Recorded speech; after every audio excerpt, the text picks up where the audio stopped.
Welcome, welcome, welcome, welcome to the Teddy Keaton Show. I am Sylvester Williams. They call me Sly, the sports guy, and I am joined by the one and only Coach Teddy Keaton. Coach, how you doing? I'm doing well, man. How are you? Coach, I'm doing great, man. This is it. This is the final Coach Teddy Keaton Show for the 2024-25 year, Coach.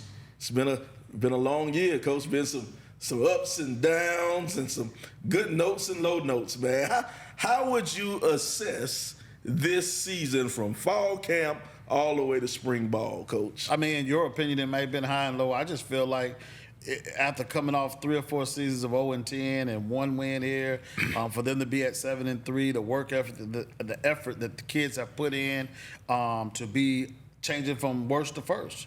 Those guys have worked truly hard. My staff, my recruiting people, they've done a really good job of trying to change the culture of Clark Atlanta football, leading from the fall all the way to the spring. When people talk about the championship game that we lost, I'm like, first of all, none of y'all expected us to be there. If I recall, the records was we were ranked number 13th in the country. So why would we, in our conference, so why would we, really care about that part? We just fortunate to be able to get the kids to buy in, forget about what happened in the past, and let's think about what's going on in the future. So we have a place talking about win now, what's important now. There you go, Coach. Yeah, it was a lot of highs, but Coach, I got to keep it honest with you, Coach. It was some lows. I just got a phone call. Wait a minute. Miles just scored again, Coach. Wow. They just scored again. Oh, man. Hopefully I get a job next fall. That was a joke, Coach. That was a joke. But anyway, Coach, this is last episode was our spring ball edition. We were going our winter workout edition, and you were going into the spring game. So now you all had your spring game. You had before the spring game, you had a first time ever combined practice, you can say, against the Maroon Tigers from across the street. And then you ended up having the spring game. So, let's go with the combined practice with Morehouse. How did you guys look in that combined practice? It was our 5th practice. I thought we did a really good job. I thought both teams did a really good job. I think that if you have the opportunity to be able to go against someone else in the spring, it gives you a chance to evaluate your talent against what you might be going against in your conference. I think too many people spend too much time thinking about, they're going to know my plays, they're going to know what we're doing. I think that's all, quote unquote, you still got to stop it. Mm-hmm. So regardless of what it is, we're trying to figure out what Jimmys and Joes is good for our team, what Jimmys and Joes were bad for our team. And I think both coaching staffs did a tremendous job at, making sure everybody showed up, make sure everybody got a lot of reps, and we minimized some things. So you can't really call it a game where we were going back and forth. We were really putting ourselves in situations that will allow the kids the chance to be able to compete and also get a chance to be properly evaluated. You're right, Coach. People can see what you have, but they still got to stop it. Hey, Coach, I play spades with my cards down on the table. Hey, you got to stop me. That's my philosophy. So, great thing with the spring practice, and then we kind of rolled into the spring game. Now, you guys had a spring game. You did not use my idea, Coach. I did not get to coach the spring game. We're going to have to go back into the drawing book for that one next year. But what happened with the spring game, Coach? We started this first time ever here, called Panther Fest. Panther Fest went really well. We invited all the students out, the locals. We put the food trucks up. Mm-hmm. We did those things. It was a really big event. We brought in all our recruits. All our junior was there.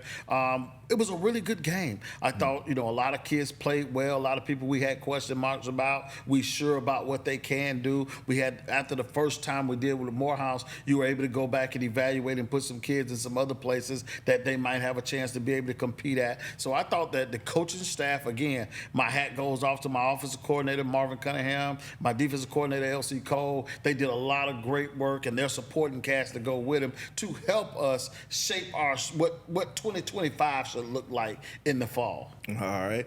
Now, going through that spring game, I know coaches are kind of secretive and stuff like that, Coach, but you got anybody you think kind of stood out for you in the spring who made themselves, going into the fall or going into the summer, a force on the team? Well, I thought Williams at the defensive line, and I thought There's a couple guys. There's a lot of guys on that defense that were freshmen last year that really did a great job in the offseason and transitioning. A lot of these guys are familiar because they played on a lot of special teams. They got a lot of snaps last year in the rotation. So when they came back, the biggest thing that I noticed with that group on defense is they're playing with more confidence. I thought Ronnie West had a really good spring. I thought that the quarterback, he had a great, his first time being a quarterback. He did a really good job of managing the offense, doing the things we asked him to do. I thought there was a great growth in the O-line play. I thought a lot of guys just kind of took that step forward, that we look like a football team that's going into the spring, into our fall season, ready to see what we can do to be able to compete for another SIAC championship. Okay. Now, we talked about what you guys did on the football field.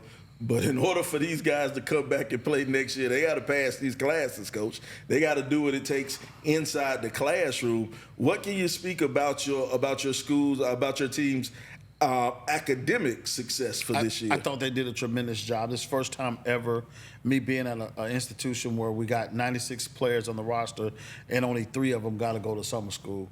I thought that was really good, and it makes a great summer for me, because it gives me a chance to go do some things I want to go do, and we're not worried about who's going to be eligible, who's not going to be there. But there's this new thing that's in place that's not necessarily summer school anymore. It's called another opportunity that I might be able to have, and some of them took their opportunities and maybe exploring other situations, because after spring ball, there's always that serious conversation, and that conversation that comes up about where do I fit in your roster. And I actually love it for the kids, because if you tell them after that exit interview, well, look, this is where you're going to be at on the depth chart. We're going to allow you the opportunity to compete, but here's where you stand today, and there's other guys that's coming in behind you. So now that gives a kid a chance to be able to go explore other opportunities that maybe he can find someplace on another roster to help himself. So we'll see where that ends up at once everybody starts saying, okay, well, Coach, we're coming back, we're not coming back. Now, Coach, you talked about that transfer portal, because that's all the rage right now. I mean, the landscape of college football has completely changed because of the transfer portal. So when it comes to the transfer portal, how do you kind of deal with the transfer portal, with kids getting in the transfer portal to kind of shop themselves around, look for a new idea? What's your approach if a kid goes into the transfer portal? Is he there? He's gone? Or does he have a chance to come back? Do you hold this spot for him? It all depends on who that kid is and how much value he's created for himself as an individual. I mean, there's a lot of coaches that has that philosophy to say that their best player got in the portal, and they'll say, well, I'm not going to let him come back. He got to go. He can go. But that's not the way of the world no more. So if he jumps in and I feel like he created enough value, he added enough value to my team, and I feel like he didn't find what he was looking for, and if I haven't moved on from that situation, then I'm willing to explore the opportunity about letting him come back. It's all about the conversation that happens before the conversation. A lot of coaches don't have exit interviews, meetings with their kids, understanding that you need to, talk. The chatter always, as they say, where there's smoke, there's fire. There's usually always some smoke or some hearsay if you listen to the other kids on your team and stay locked in with them. They be like, well, this guy thinking about doing such. And that conversation has been had in the residence hall or wherever else it may have been had, the cafeteria. But you also want to make sure that you be honest with yourself. Can you win with that kid? Can that kid help me keep my job? Or am I doing the kid a disadvantage by saying he's playing Division II football? There's an opportunity for me to be able to go up and play possibly Division I or another place. Or maybe I just didn't feel like I was utilized to my capabilities at this institution that I'm at. So I think us as coaches shouldn't take it so personal, because let's flip the tables. When it's time for me to get in the coaching pool for another job, did I think about everybody else that was that I'm leaving behind, or coaches or players? So I think you have to be honest with yourself that it should be a two-way street of allowing them. The institution can say, well, Coach Keaton, if you go and interview for this job, we're not going to take you back no more. Well, that makes sense. And I'm just curious. I was curious because of the transfer portal because of the way the world is now, Coach. You know, you have, like you said, you have some coaches who draw that hard line, and then you have some coaches who realize, hey, it's the way of the world, so you have to be flexible and adjust with the new ways of the world. So, you know, we talk about transfers and stuff like that. Now, since we're on the whole transfer topic, what type of transfer kid do you look for to coming into? Because Clark Atlanta is a really highly ranked academic school to start off with. So, but what type of kid do you look for if you're looking at a transfer? First of all, did he create value for himself wherever he was at? That's important to me. What was the reason why he couldn't create value for himself where he was at? Can he do the academics that is stressed at Clark Atlanta University? Third, is he a good fit? Will he come in and make a difference here, or will he just be another number competing with what we already have?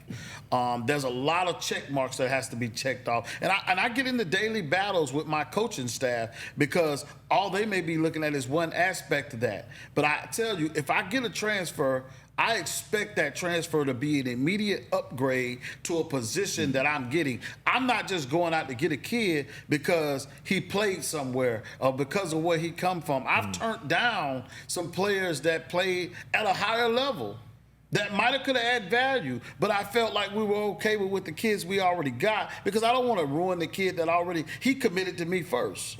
I need to stay committed to him a little longer after the commitment is there. So if he decided he wanted to stay, he's waited his time, and after our spring evaluation and things we have done, we see value in that kid. And I think a lot of times as coaches and as people, we have to really know what we're doing, because we'll go take a guy just because he played at Alabama or he played at there, but he really didn't create any value. And then we don't think about the mindset of a kid when he drops from a ranks of Alabama or Florida or these places, and nobody else in that Power 5, Group of 5, anywhere else see any value for him. And now he's still in that portal. And he's thinking about, okay, now I'm at D2. What is his mindset? It ain't the same as when he stepped foot on the University of Alabama campus, when he's come to Clark campus, because now he's trying to figure out why they don't want me. His confidence is not the same. He's not going to play. Now, if our kids had the mindset of, let me change my stinky thinking and say, well, maybe they didn't see nothing, but here's an opportunity for me to create value for myself, and maybe I can jump back up to where I came from. But a lot of them don't come in with that mindset. When they go up, they thinking about what can they do for me. When they come down, they expect to not really work. I'm banking off what I've already did somewhere else that I should come here and start. And that's that barbershop talk. That's that talk that happened at home with your friends and the people on the block that tell you, oh, you the best, you should be starting them. Well, you find out when you come to D2 that there's a lot of football players. I mean, Ferris State, Valdosta, Clark Atlanta, Miles. There's a lot of teams that got players over there that might have been overlooked coming out of high school and come to your institution to be dogs. And then you get there and find out you can't compete with that guy who might have been just a high school kid, and you thinking because you went to Alabama, I'm just using Alabama as a reference, but you went here to Georgia and you think that you're supposed to play. You know, it's interesting, kind of to branch off a little bit. You're talking about a kid's mind state, you know, if he's coming from D1 going down to D2. And some of that kind of falls on a coach too. It's a whole lot of hats that you have to wear. Correct. As a coach. Not only do you have to know your X's and O's, you got to know how to be a psychologist, a psychiatrist, you got to be a daddy, you got to be a mama, you got to be a whole lot of things. You've been doing this for a long time, Coach. How have you learned to wear all these hats, and how do you do it? What are some of the hats that you got to wear being a coach? Well, all that I don't know, I try to bring people in to do. Okay. The psychology world is a big thing. Right now, Frank Murphy Jr. comes in. He does a lot of our talking to kids because he was one of those kids that was a troubled kid. Came from a troubled background that made it to the NFL but should have been in prison 2 or 3 times before he ever made it there. So he talked to those kids about the opportunities. We got other guys that come in and speak to kids. All that we can't mentor. I have a staff that's very seasoned, very veteran. So they've come all the way from Power 5, all the way from coaching NAIA football. So I think that with the diverse of people you put around you, you don't just hire people for their coaching ability. You also evaluate them on how can they teach a kid, how can he grow, not just on the X's and O's standpoint. We're talking about giving him great advice about life. When he's trying to change his major, when he's in there saying, well, I got to take 3 calculus to be in this group, or I can take this shorter route to get to graduation. And now you got to ask him what he really want to do. Mm-hmm. How bad do he want to be successful? And a lot of it's coaching them out. I call it the tank. You know, the tank is right here, and some of them have 1 foot and be testing the water. Like they put their toe in there, be like, ooh, it's hot. They be almost 1 step away from falling in the tank. And a lot of kids don't know the pressure that's put on a kid coming from certain areas, coming from a household where he thinks that I got to make it to feed my family and those type things. We suffer from that at Division II because if he fails, it's never going to be his fault. We all as coaches try to take it on our shoulders, be like, we got to do everything we can do to make sure that this young man don't fail. And, you know, that's one thing I think I truly love about the HBCU experience, the Clark Atlanta experience that you get from going to HBCU. And this is just me kind of on my soapbox a little bit, just kind of champion HBCUs, because when you go to HBCU, you're going to a family. You know, you're going to people who may have had a similar background than you. You get to see all different types of black. Correct. You know, a lot of times people want to put us in a monolith and say that if you're black, this is the only black experience you got. But that's what I love about Atlanta. Atlanta has so many different black experiences, and you can kind of get that feel from going to HBCU. And that's one thing I love about that HBCU experience. You have that family experience. You have people who have seen this whole, all these levels of that black experience. And the one thing you're going to learn at HBCU is they value the fact that you're there to get an education. Mm-hmm. You're not just there to be a student athlete. They want you to be a student.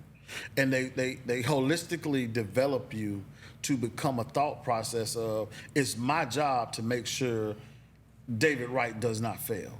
No matter what he did for me on the field, it's still my job to make sure he still gets to class. I've got kids that never touch the field, but it's my job to make sure that they graduate, because that's what I promised his mama. And they make you uphold that promise. And I take pride in it. I think that when I get to heaven, God's not going to ask me about how many games I won. He's going to ask me about how many people did I help along the way. And I feel prideful when my kids come on. Now, you know, coaching is like mass cooking. You're not going to please everyone. There's some people out there that's going to hate you for being whoever you are. And there's some people that's going to love you for being, because it's always a story where somebody felt like you did everything you could and they're going to come back and pat you on the back. But there's also a story out there where some kid say that you didn't do enough to help him get where he had to go. And you got to take that with the territory. I think it comes in any space, any area that you work in. You just got to understand that the biggest component of HBCU sports is the educational piece and the growth that you get, not just from the football, but from the whole institution. Mm-hmm. So that is so true, Coach. That's so true. Well, now we'll get back to the football just a little bit before we get out of here. We're going into the summer. You're getting ready. Next game, August 30th.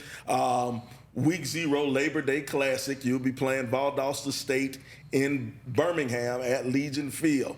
So now you guys have all summer to get ready for that game, to get ready for that one game. I don't know what's the mindset. Are we getting ready for the first game, getting ready for the whole season?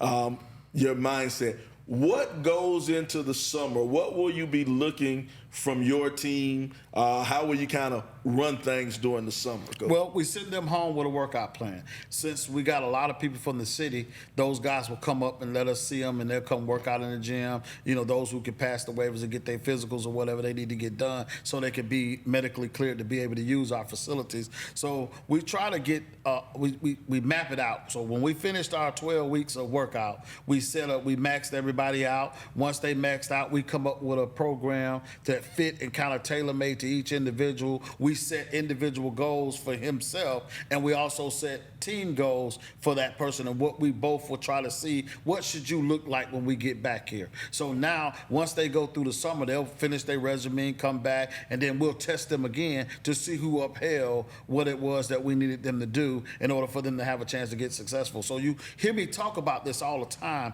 You got to choose to be successful as an individual so you can help the team as a whole. And a lot of them is, we talk about individual accountability so that we can see a lot of people want to be successful, but what are you willing to give up to be successful? What the work you put in, and a lot of times the success that you have on the field or at your position and your competition level directly flows from how much did you put in as an individual yourself when nobody else was watching to become who you were. You know, we fuss about LeBron James. We talk about Michael Jordan. We talk about Kobe. Those guys gave up. Tiger Woods, he said he hit 1,000 balls a day before you got up. What are you doing when you by yourself, there's no lights on, and what are you doing to say, I'm going to be the best at my position? I'm going to be able to add value to that team that they're not going to be able to sit me on the bench. A lot of kids think that when it sees summer, oh, it's break time.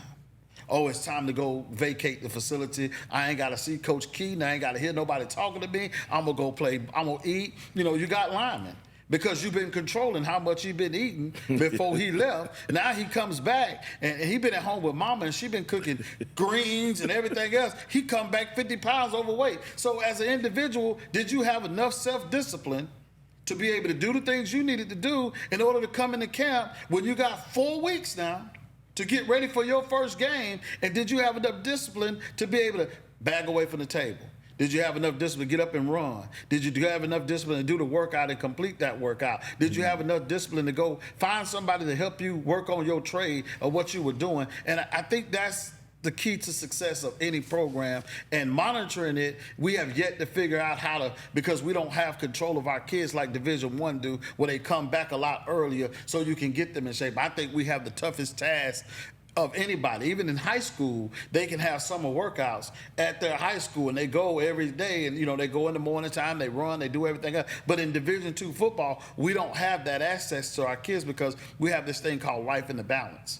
So these kids have to go home and be in balance, but we still only have 4 weeks now to make sure that we're ready and have our kids in tip-top shape to be able to go out and play a game and do it at a high level. Now, hey, Coach, we're going to have to clip that. I'm going to give that to my son. Let him listen to that about 2-3 times this summer, man, for him to get ready for high school football this fall. Well, Coach, a great first year at Clark Atlanta University.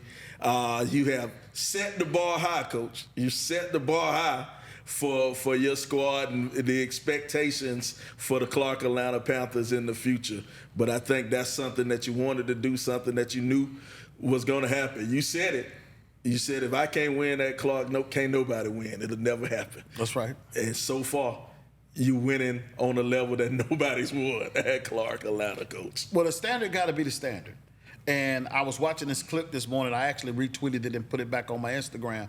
And A.J. McCarron in the center, Barron, was arguing. They were winning 42-10 in the national championship game. Somehow the communication got off somewhere, and they was hard because guess what? They wasn't arguing about the fact they about to win the national championship. It was the standard that they were arguing about. This is what we do. This is how we do it. They don't care about the score. They don't care about what's going on. We just got to be focusing in on the standard. So when we came to Clark, we set that standard. The standard is the standard. Those who could not arrive to that standard, we had to get rid of those guys. And we still got guys that's in the program that may teeter with the line of this is what I want to be and this is what we're trying to be. And hopefully that we can get those guys that if you get enough good people around them that carry the standard, that hold the name of what we're trying to do here to a high level, that we don't fall off and the standard just continue to grow and it just breeds inside that facility. You see it with great high schools, you see it with great colleges, you see it with coaches of NFL teams, you see it with coaches of NBA teams.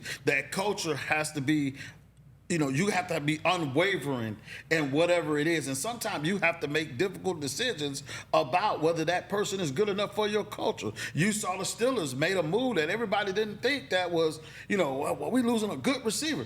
Well, he must have not been good for that culture. And a lot of times that's what people look for. Your culture is what determines the success of that program or any organization that matters. All right, well, you heard it. You heard it here, right here on HBCU Game Day. He is Coach Teddy Keaton. I'm Sylvester Williams. This is the Teddy Keaton Show here on HBCU Game Day. We'll see you this fall as we get ready for an exciting season of Clark Atlanta football here on the Coach Teddy Keaton Show.